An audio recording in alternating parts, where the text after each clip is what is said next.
I'm Eiji Aonuma, producer of The Legend of Zelda.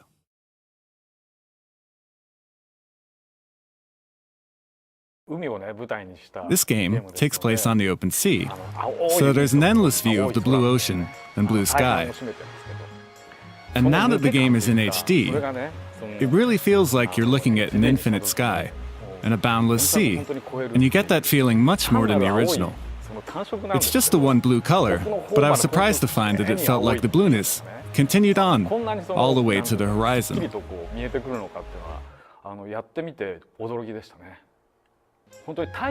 You can really feel the sunlight, which is very important when the setting is on the open sea. You get the sensation of being able to feel the temperature.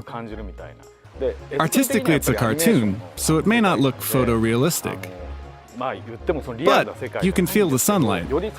It's as if it has become more real now that it's in HD. Even though it's animated and not real, I think there's a surreal sense of realism. When we started working on this Wii U remake, we first wanted to make sure it supported the Gamepad-only mode. Of course, it's great how you can experience it on a big TV now that it's in HD. But I also want people to feel the freedom of being able to play it with just the gamepad. So that's what we worked on first. The Wind Waker gives Link the ability to control the wind. Link faces the screen and holds up the baton like this, in a sort of pose. At first, we controlled his baton movements using the L stick. But when we looked at him on the gamepad screen, it looked like he was begging to be controlled by touch.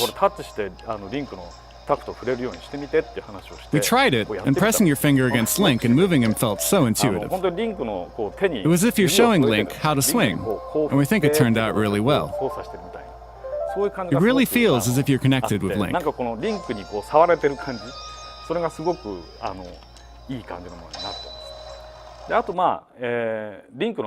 Link's point of view actions, like aiming and controlling certain items, are done using the gyroscope.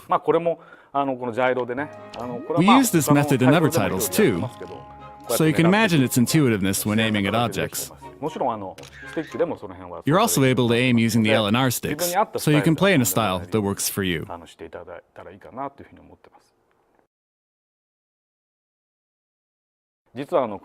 This time, the ship can travel much faster. During the game, you can acquire the ability to speed up the ship.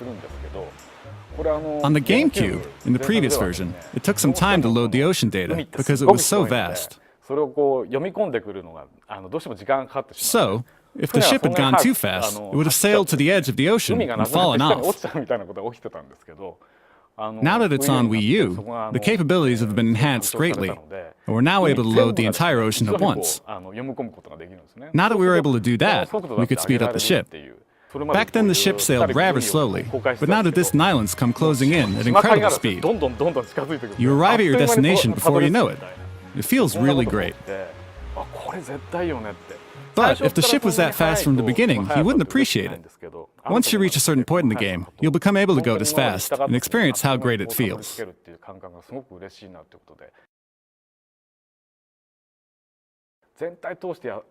When you play the entire game in the GameCube version, there's an event right before the final battle where you must go and gather the pieces of the Triforce. You have to take your ship out to gather all of them. And this can take a while, and is a little bit cumbersome.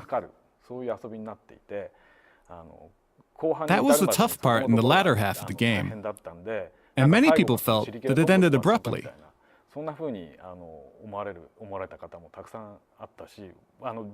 And even I thought the same thing when I played the game. I want to make sure the game flows really well, and that it's a great and fun experience. So we're making all these minute adjustments to it, so players will feel great when they get to the ending. And once the players make it all the way to the ending, I think they'll really feel a sense of accomplishment.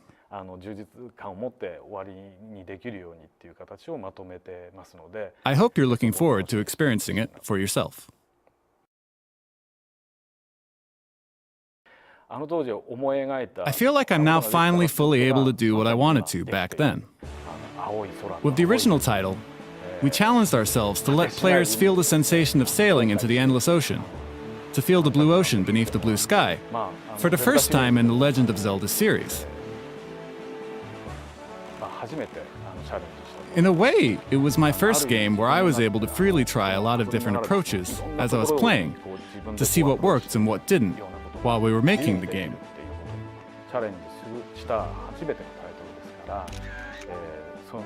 So in that sense, I hope you, the players, will explore and experience for yourselves what you're able to do in the game.